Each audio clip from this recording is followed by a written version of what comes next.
World top rankings ఉన్న యూనివర్సిటీస్లో ఎలాంటి IELTS రాయకుండా ఫ్రీ ఎడ్యుకేషన్ అండ్ స్కాలర్షిప్ అందుకోవాలంటే కాంటాక్ట్ విదేశ్ కన్సల్ట్స్. నమస్తే, వెల్కమ్ టు ఐడ్రీమ్. నేను మహేశ్వరి. పిల్లలు పుట్టిన తర్వాత 6 నెలల నుంచి అన్నప్రాసన చేసి వారికి ఆహారాన్ని అందించడం ఆనవాయితీగా వస్తున్న సాంప్రదాయం. అయితే అప్పటి నుంచి కూడా పెద్దలందరికీ కూడా ఒకటే సందేహం, ఏంటి వీళ్ళకి ఎలాంటి ఆహారం అందించాలి, ఎలాంటి ఆహారం అందిస్తే ఆరోగ్యంగా దృఢంగా ఉంటారు. వీటన్నిటికీ చక్కటి సొల్యూషన్ అందించడానికి మనతో పాటు ఉన్నారు ప్రముఖ న్యూట్రిషనిస్ట్ సురేష్ గారు. వారిని అడిగి తెలుసుకుందాం. నమస్తే సార్. నమస్తే మేడం. సార్, ఒక 6 నెలలు రాగానే బేబీకి అప్పటి నుంచి వాళ్ళకి ఫీడ్ ఇవ్వడం స్టార్ట్ చేస్తారు ఫుడ్. అయితే కొంతమంది సెర్లాక్ అంటారు, కొంతమంది వాళ్ళకి తోచింది ఏదో పెట్టేస్తూ ఉంటారు. కానీ పిల్లలు చూస్తే కొంతమంది స్ట్రాంగ్ అంటారు, కొంతమంది చాలా వీక్ ఉంటారు. అసలు ఏంటి అని అంటే, మేము సరైన డైట్ ఇవ్వలేకపోతున్నాం, సరైన ఫుడ్ ఇవ్వలేకపోతున్నాం అని అంటారు. కొంతమంది పిల్లలకి ఇప్పటి నుంచినే ఈ డైట్ ఎందుకు, వీళ్ళకి అన్నీ పెట్టేద్దాం అనేసి కొంతమంది అనుకుంటూ ఉంటారు. బేసిక్గా ఏది రైట్, మనం ఎలాంటి ఆహారం వాళ్ళకి అందించాలి హెల్తీగా ఉండాలి అంటే? పిల్లలు పుట్టినాక 6 నెలల నుంచి ఆహారం ఇవ్వడం కాదండి, పిల్లలు మదర్ వూమ్లో ఉన్నప్పటి నుంచే వాళ్ళకి సరైన ఆహారం ఇవ్వాలి. అంటే పౌష్టిక విలువలు ఉన్న ఆహారం ఇస్తే మంచిది అనమాట. అంటే నేను అనేది ఏంటిదంటే, మదర్ తీసుకోవాలి ఫుడ్, పౌష్టికకరమైన ఆహారం ఎప్పుడైతే మదర్ తీసుకుంటారో అప్పుడు డెఫినెట్గా లోపల ఉండే బేబీ హెల్తీగా తయారవుతారనమాట. సో వీళ్ళకి 6 months వరకు ఏంటిదంటే మదర్ ఫీడింగ్ ఉంటుంది. తర్వాత నుంచి ఇంకా చాలా ప్రొడక్ట్స్ ఉన్నాయి. లేదు అంటే కనుక ఇంట్లో చేసుకునే ఉగ్గు అంటారు, ఇంకా అవే నవధాన్యాలతో చేసి పేస్ట్ లాగా చేసి పిల్లలకి పెడతా ఉంటారు హెల్తీగా ఉండడానికి అట్లా.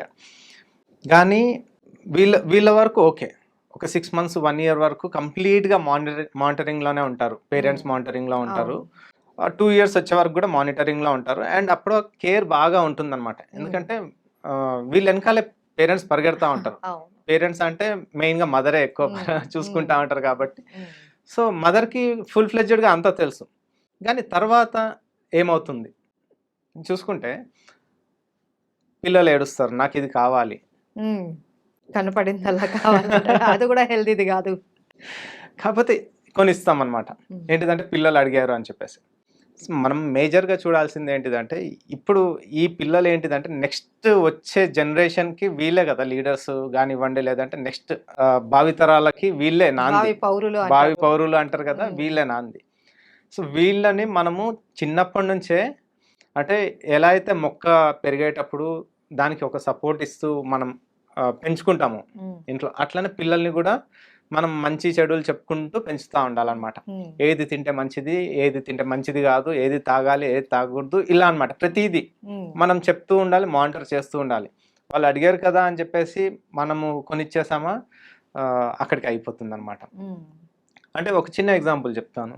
మనం ఫ్రీక్వెంట్గా చూస్తూ ఉంటాం, పిల్లలు ఎక్కువగా చాక్లెట్స్ కానివ్వండి, లేదంటే ఐస్ క్రీమ్స్ అడుగుతారు. చాక్లెట్స్ అనేటప్పటికి ఏది పడితే అది కొనిచ్చేసామా అక్కడికి అయిపోతుంది. ఏంటిదంటే డార్క్ చాక్లెట్స్ ఇట్లాంటివి మనకి కొన్ని స్టోర్స్లో అవైలబుల్ ఉంటాయి. ఇలాంటివి మనం కొనిచ్చామనుకోండి, వాళ్ళకి హెల్త్ పరంగా కూడా బాగుంటుంది. ఎగ్జాంపుల్ ఐస్ క్రీమ్ చూసుకుంటాం.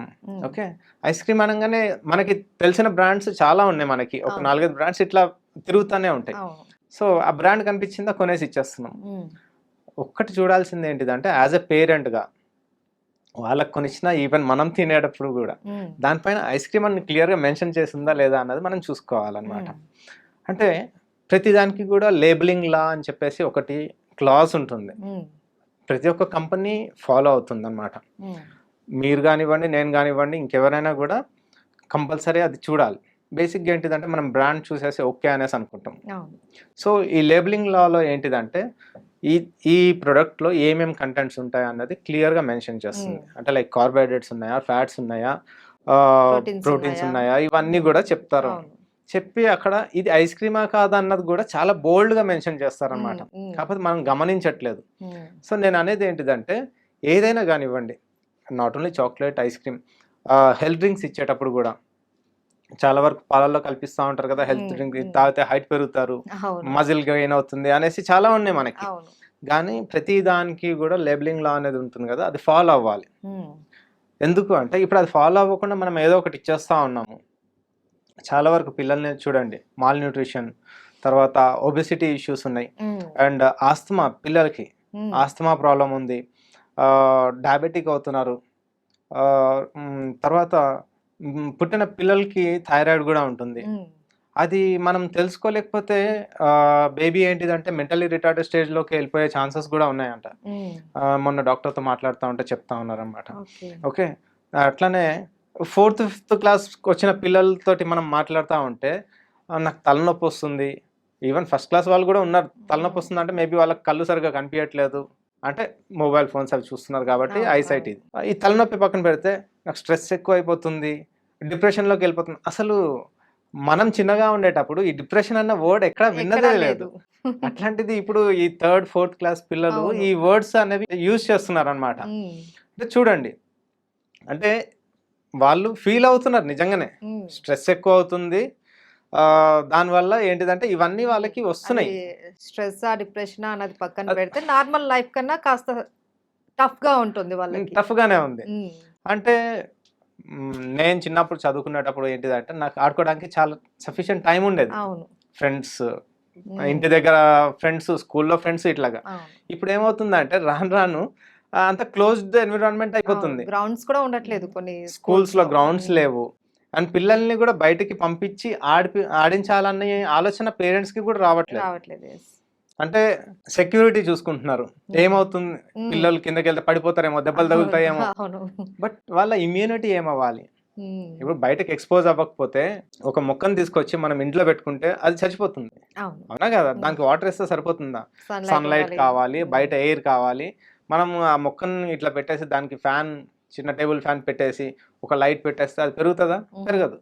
పిల్లలు కూడా అంతే, పిల్లలు కూడా బయట ఎక్స్పోజ్ అయ్యేలా ఉండాలి. సో వాళ్ళకి కూడా అప్పుడు ఏంటిదంటే వాళ్ళు ఏం మాట్లాడాలి, ఎవరితో ఎట్లా మాట్లాడాలి, ఎవరికి ఎట్లా రెస్పెక్ట్ ఇవ్వాలి, ఇవి కూడా తెలుసుకుంటా ఉంటారు అనమాట. అండ్ మోర్ ఓవర్ వాళ్ళకి ఇమ్యూనిటీ పెరుగుతుంది. ఇప్పుడు మేజర్గా చూస్తున్నాం కదా, చాలా వరకు పిల్లలు మంచి బొద్దుగా తయారవుతున్నారు, చాలా బాగుంటున్నారు, ముద్దుగా ఉంటున్నారు. చిన్నప్పుడు బాగానే ఉంటుంది, చిన్నప్పుడు బాగానే ఉంటున్నారు, అదే కంటిన్యూ అవుతా ఉంది. కానీ వాళ్ళకి ఎవ్రీ మంత్ ఒక మెడికల్ విజిట్ అంటూ ఉంటుంది అనమాట.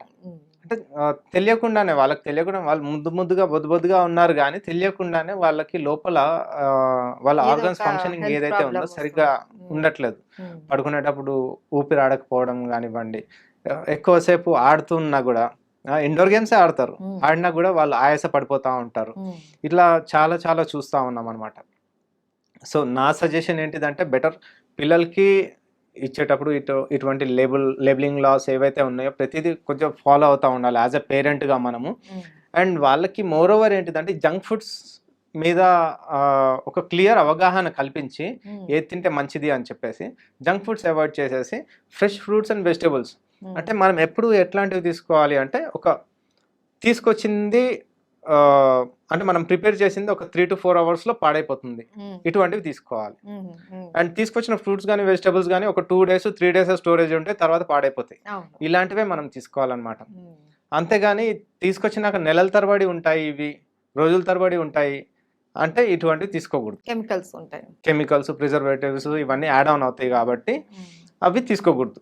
సో పిల్లలకి మ్యాక్సిమం అయినంత వరకు fresh fruits, vegetables, salads prepare చేసి ఇవ్వడం, లేదంటే నట్స్ నుంచి వచ్చే ప్రోటీన్స్ యాడ్ ఆన్ చేయడం కానివ్వండి, ఇలాంటివన్నీ చేస్తూ ఉంటే ఏంటిదంటే పిల్లలు చాలా హెల్తీగా ఉంటారు, ఎటువంటి ప్రాబ్లమ్స్ లేకుండా ఉంటారు. ఇంకా వాళ్ళు ఏజ్ పెరుగుతున్న కొద్దీ అసలు ఇంకా ఇష్యూస్ ఉండవు. ఇప్పుడు మనం ఫ్రీక్వెంట్గా చూసుకుంటే అరౌండ్ 15-20 years వాళ్ళకి కూడా హార్ట్ అటాక్స్ వస్తూ ఉన్నాయి. ఒకప్పుడు లేవు, అరౌండ్ 40-50 వస్తే గానీ హార్ట్ అటాక్స్ వచ్చే వాళ్ళు లేరు. అది అట్లా గ్రాడ్యువల్గా ఏజ్ తగ్గుతా వస్తుంది అనమాట.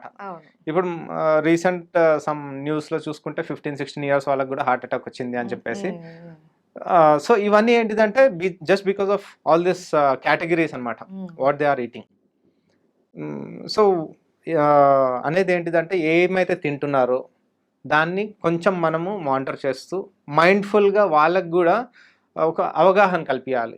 అంటే ఏం తింటున్నారు చూడండి, ఫస్ట్ ఏం తింటున్నారు, మీ ప్లేట్ని చూసుకోండి, డిజైన్ చేసుకోండి, తినేది మంచిదా కాదా, తినొచ్చా లేదా, అది గనక నేర్పిస్తే వాళ్ళు హెల్తీగా ఉండడం కాకుండా పక్కన వాళ్ళు కూడా వాళ్ళు కరెక్షన్ చేయడానికి స్కోప్ ఉంటుంది. ఇది మేడం. Okay sir. పిల్లలు పుట్టినప్పుడే కాదు బేబీ తల్లి గర్భంలో ఉన్నప్పటి నుంచి గూడా మంచి ఫుడ్ తీసుకోవాలి. హెల్తీ ఫుడ్ తీసుకుంటూ వస్తే ఆ బేబీ ఎప్పటికీ హెల్తీగా ఉంటుందనేసి అంటున్నారు. Right. Thank you so much sir. Thank you madam.